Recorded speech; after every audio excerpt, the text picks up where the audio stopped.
No topo da serra, onde o vento parecia carregar séculos de histórias silenciosas, escondia-se uma pequena vila de casas de pedra e telhados de telhas gastas pelo tempo. Ali, onde o sol demorava a aparecer e as noites eram mais longas que os dias, vivia Dona Clara, uma senhorinha de mãos calejadas, costas curvadas e olhar tão tranquilo quanto o céu antes do amanhecer. Ela morava sozinha há muitos anos. Seus filhos haviam partido para a cidade grande em busca de oportunidades que nunca voltaram em forma de abraços.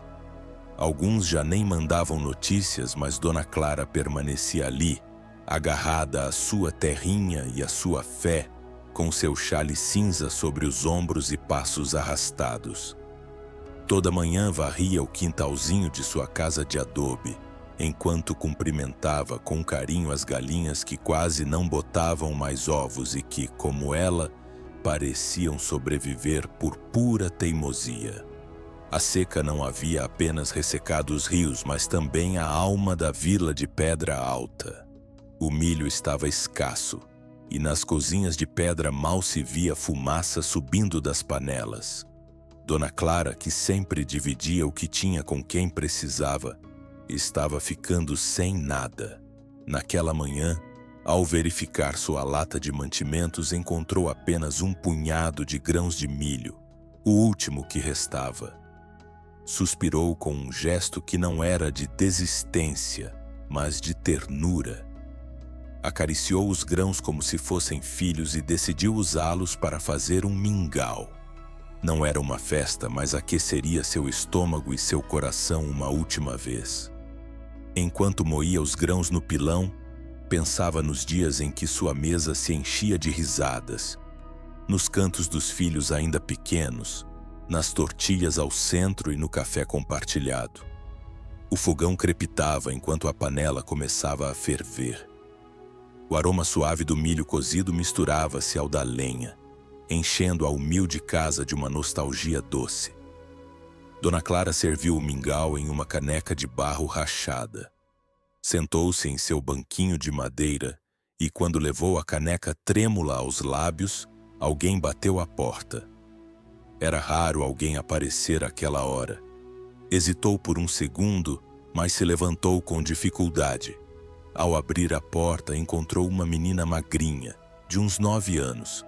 Vestia uma blusa rasgada, os pés descalços e as bochechas sujas de poeira do caminho. Mas seus olhos carregavam uma súplica que não precisava de palavras. "Vovó, teria algo quentinho? Faz dias que não como nada", disse a menina com voz suave, mas firme. Dona Clara a olhou por um instante. Sem dizer nada, virou-se, pegou a caneca de mingau e serviu tudo em uma tigelinha pequena. Também pegou um pedaço de tortilha que guardara da noite anterior, colocou tudo numa bandeja e entregou com mãos firmes e o coração acelerado. "Toma, filha. Deus, que sempre dá, hoje me deu o privilégio de te dar."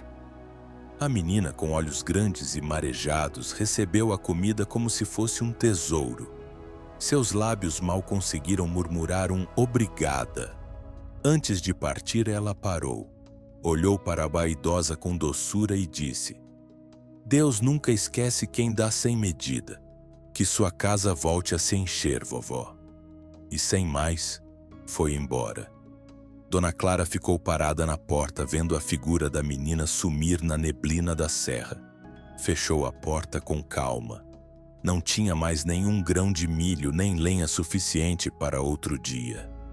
Mas seu coração queimava com uma esperança estranha que não vinha da comida, mas do que ela acabara de fazer. Naquela noite dormiu profundamente, sem saber que na manhã seguinte algo mudaria para sempre. O amanhecer chegou morno, com um sol preguiçoso que mal tocava os telhados da vila.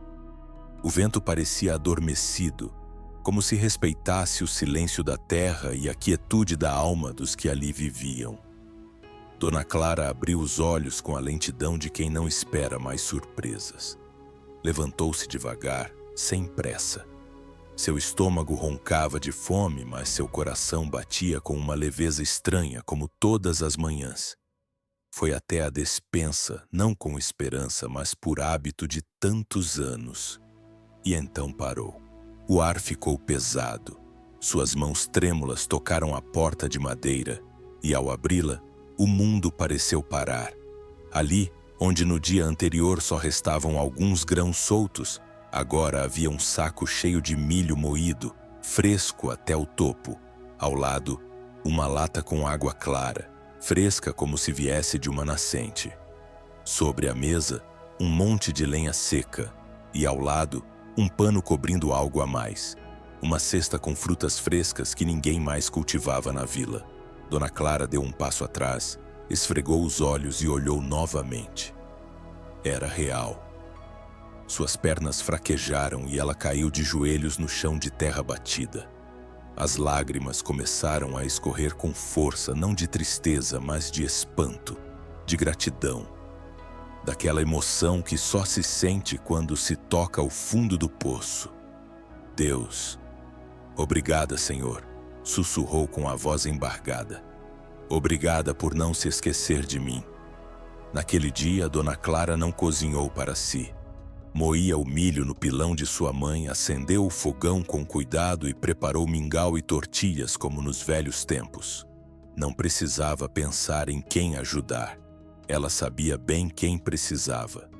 Com o mesmo chale que usava desde jovem, cobriu a cesta de comida e saiu pelas ruas empoeiradas. Bateu as portas, cumprimentou com carinho. Para cada criança um potinho de mingau quente. Para cada mãe uma tortilha com um Deus não se esqueceu de vocês. Ninguém sabia como ela voltara a ter comida. Alguns a olhavam surpresos. Outros apenas choravam ao receber um pouco de alimento.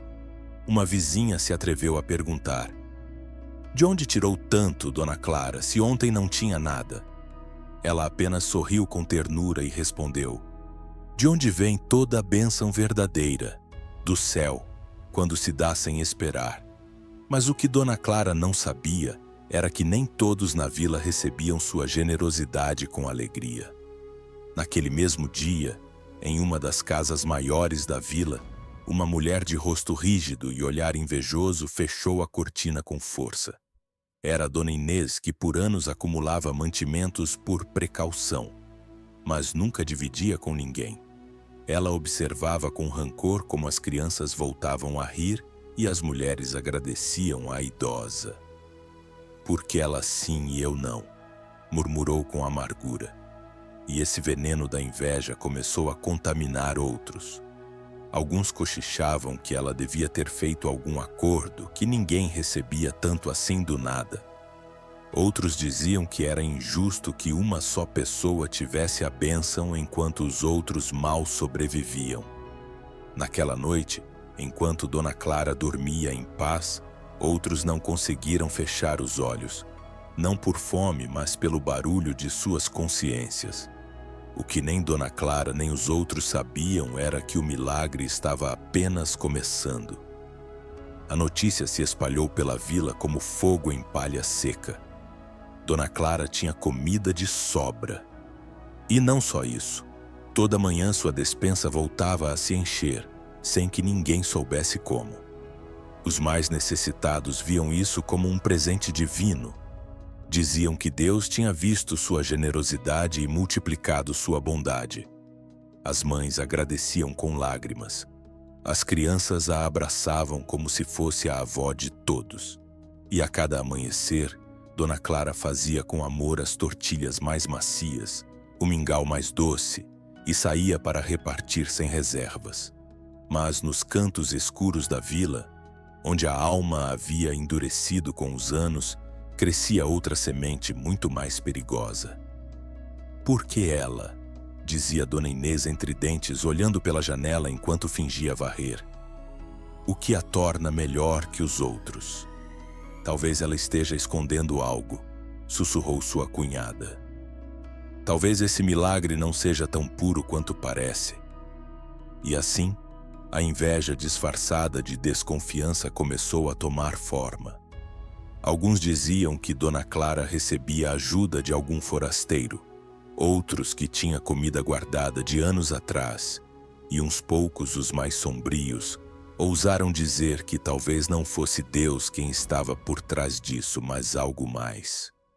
Numa noite, enquanto o céu brilhava com estrelas como testemunhas silenciosas, um grupo de pessoas movidas pelo rancor, desconfiança e cobiça se reuniu em segredo. Não é justo que uma única velha tenha comida enquanto há crianças chorando de fome em outras casas, disse um homem de voz rouca. Se ela tem tanto, que divida com todos, nem que seja à força. E assim fizeram. Na madrugada seguinte, invadiram a casinha humilde de Dona Clara. Ela estava de pé junto ao fogão, aquecendo o mingau para levar as crianças. Mal teve tempo de ver seus rostos endurecidos antes que gritassem: "Fora daqui, velha mentirosa! Se tem tanta fé, que Deus te sustente lá fora também."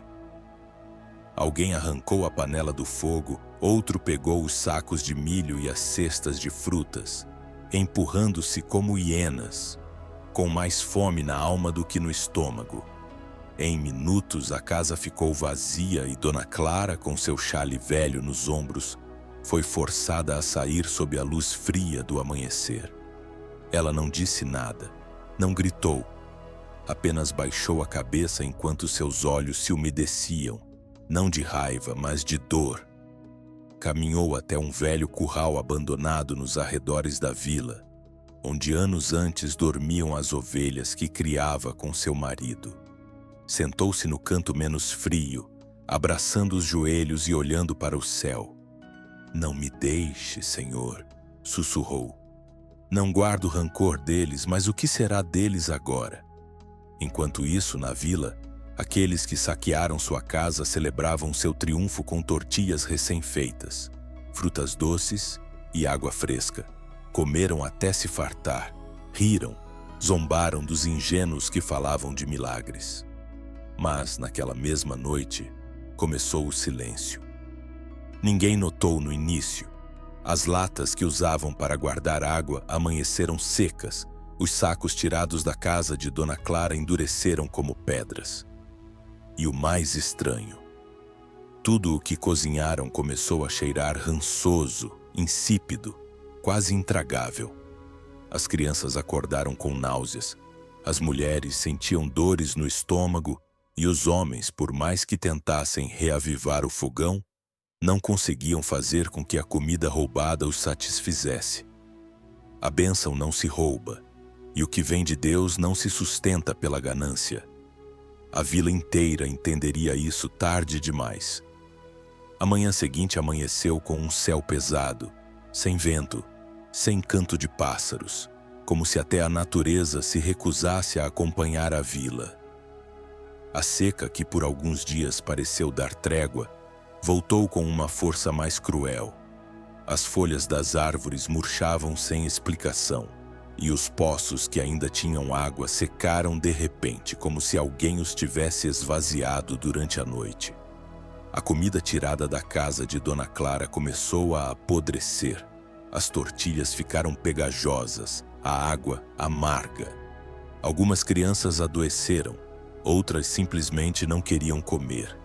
Mas o mais duro não era a fome, era o silêncio. Aquele silêncio denso, cheio de culpa, que se infiltrava pelas frestas das portas e fazia até o mais orgulhoso baixar o olhar. Os murmúrios logo mudaram de tom. Talvez tenha sido um erro. Talvez Deus estivesse mesmo com ela. E se ao expulsá-la expulsamos nossa única esperança? As palavras se espalharam como cinzas até chegarem aos ouvidos dos mais humildes, daqueles que haviam provado o pão de Dona Clara com gratidão. E foi então que um grupo de vizinhos, os que ainda guardavam um pouco de humildade no coração, decidiu procurá-la. Voltaram seus passos para o velho curral, aquele canto esquecido onde sabiam que Dona Clara havia se abrigado. O caminho era curto, mas parecia eterno. Cada passo pesava mais que o anterior, como se a vergonha se pendurasse em suas costas.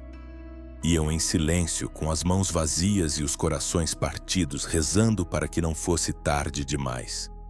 E lá estava ela, sentada sob a sombra fraca de um jambeiro seco, com o rosto sereno e o olhar fixo nas montanhas. Suas mãos, embora trêmulas, teciam algo com fio de lã, um cachecol de cores desbotadas. Não levantou os olhos ao ouvir os passos. Não precisava ver para saber quem eram. Dona Clara, sussurrou uma mulher. Viemos pedir perdão. A senhorinha baixou as mãos e fixou os olhos neles. Seu rosto não mostrava raiva nem julgamento, apenas uma tristeza profunda, como a de uma mãe que olha para os filhos após terem errado. Eu dividi minha mesa com o coração cheio, disse com voz suave. Mas por que me trataram como inimiga? Um dos homens que outrora fora o mais barulhento entre os invejosos, baixou a cabeça até quase tocar o chão com a testa. Não temos desculpas, só remorso. Se Deus ainda olha por você, se você voltar, talvez a vida volte conosco. E então, com mãos trêmulas, ela se levantou.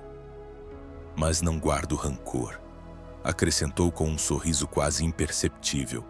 Porque se eu dou alimento, Deus dá misericórdia. E se eu voltar, será porque ainda há esperança em vocês. Os homens e mulheres começaram a chorar um a um. Alguns se ajoelharam, outros apenas repetiam entre soluços: Perdão, Dona Clara, perdão. Ela os olhou com ternura, cobriu-se com seu xale de lã, pegou o cachecol inacabado e caminhou até eles. Os dias passaram. E a vila voltou a respirar, mas já não era a mesma. A história de Dona Clara, a idosa que fazia tortilhas com os últimos grãos de milho em meio à seca, tornou-se uma lição viva.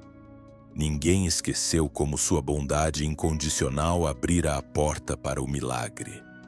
A comida já não era escassa, mas algo mais valioso havia sido plantado: a compaixão.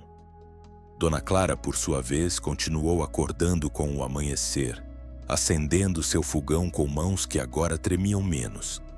Não pela volta da abundância, mas porque sua alma não carregava mais o peso do esquecimento. Uma tarde, alguém bateu suavemente à sua porta. Era a mesma menina que semanas antes chegara tremendo de frio e fome, com as bochechas queimadas pelo sol e uma súplica nos olhos. Mas agora algo havia mudado. A menina sorria com uma paz serena. Vovó, disse com voz doce. Obrigada por aquela tortilha. Dona Clara quis falar, mas algo a deteve. Nos olhos daquela menina havia uma luz, uma ternura sobrenatural, impossível de explicar. Deus me enviou naquele dia, sussurrou a menina sorrindo para provar seu coração. E antes que Dona Clara pudesse reagir, a menina deu um passo atrás. Uma rajada de vento levantou suavemente a poeira do caminho. Quando a poeira baixou, ela já não estava mais lá. Só o buquê de flores permanecia sobre a pedra. Dona Clara caiu de joelhos. Não chorava de medo nem de tristeza. Chorava porque, no fundo de sua alma, sabia que havia sido visitada pelo céu e que aquele ato humilde, aquele pedacinho de tortilha compartilhado sem pensar, havia tocado o coração de Deus. Desde aquele dia, sua casa nunca mais ficou vazia e sua história foi contada repetidamente como prova de que, mesmo quando parece não restar nada, o amor compartilhado pode se multiplicar em milagres.